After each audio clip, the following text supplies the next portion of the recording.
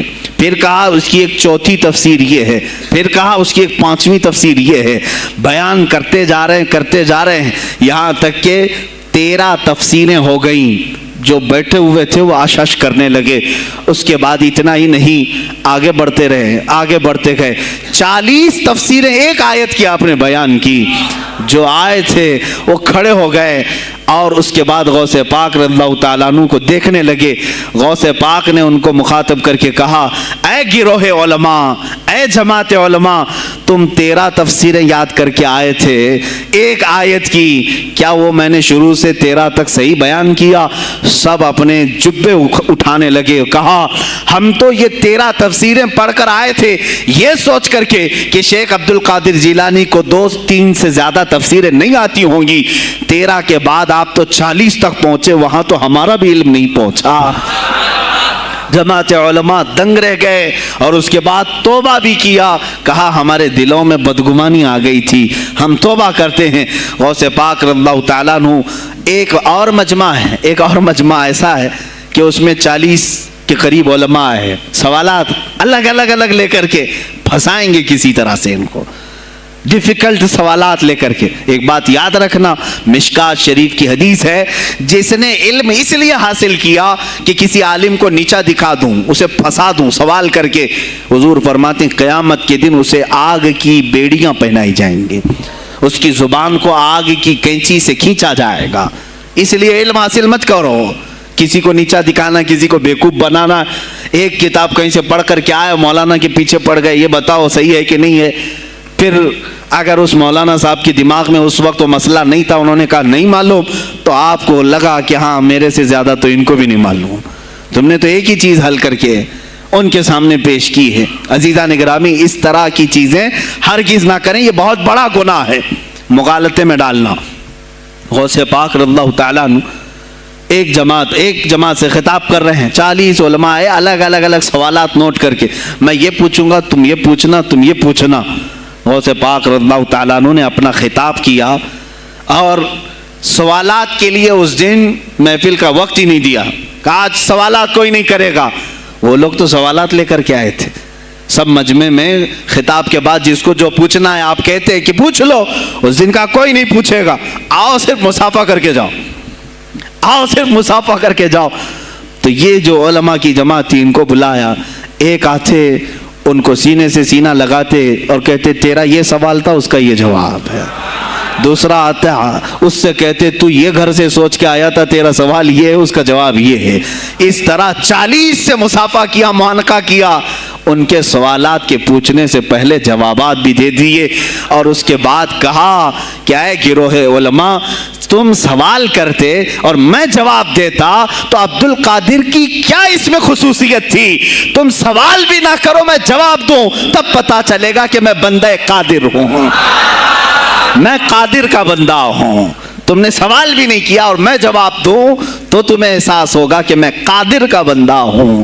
اللہ رب العزت کا کی صفاتی نام ہے۔ عزیزان گرامی وقار، علماء نے تنگ کیا، پریشان کیا، آپ کے مجموعوں کو روکنے کی کوشش کی، لیکن ایسا نہیں ہے کہ غوث پاک نے ہر ایک کو اپنی کرامت سے زیر کر دیا ہو، ان علماء کو پورا سلا دیا ہو، نہیں، فیس کیا ہے، مقابلہ کیا ہے، پریشانیاں اٹھائی ہیں، اور خلفاء کے وقت کے سلاطین کی بھی بہت ساری ایسی سختیاں تھی جس کو آپ نے برداشت کیا۔ کئی لوگوں نے آپ پر پابندیاں لگانے کی کوشش کی تھی، یہ تو سرکار غوث پاک کی استقامت تھی کہ آپ جمے رہے۔ اور سب سے بڑا کام آپ کا کیا تھا معلوم ہے؟ خانقاہ کے گدی نشینوں غور سے سنو، جو غوث پاک کا نام لیتے ہیں، سرکار غوث پاک رضی اللہ تعالیٰ عنہ کی اس صفت کو میں بیان کروں تو یہ بغلیں جھانکیں گے۔ ابھی غوث پاک نے سب سے بڑا کردار کیا کیا جانتے ہیں آپ؟ لوگ کہتے ہیں خانقاہی ماحول قائم کرنا ہے، اللہ اللہ کرو، تسبیح لو، دلوں کی صفائی کرو، سب صحیح ہے، لیکن غوث پاک نے تقریباً 25 سال صرف جہاد پر بیان کیا ہے، صرف جہاد پر۔ کہا کہ اے گروہ مسلمین، تم پر اللہ نے ذلت مسلط کر دی ہے، اس لیے کہ تم نے کوششیں ترک کر دی ہیں، حکومتوں کو صحیح کرنے کے لیے آپ نے باغ ڈور سنبھال لی تھی۔ غوث پاک جب بیان کرتے ممبر سے تو وقت کا جو تخت تھا وہ بھی ہلنے لگ جاتا تھا۔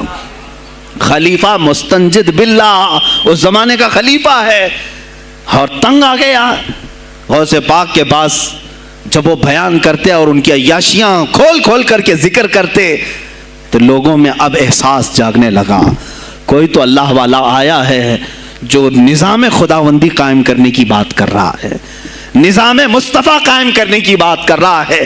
بغداد کی یہ حالات جب ہونے لگے، میرے عزیزو، سلطان الاولیاء غوث پاک کی ہی شہ پر جانتے ہیں صلاح الدین ایوبی جیسا ایک مرد مجاہد پیدا ہوا ہے۔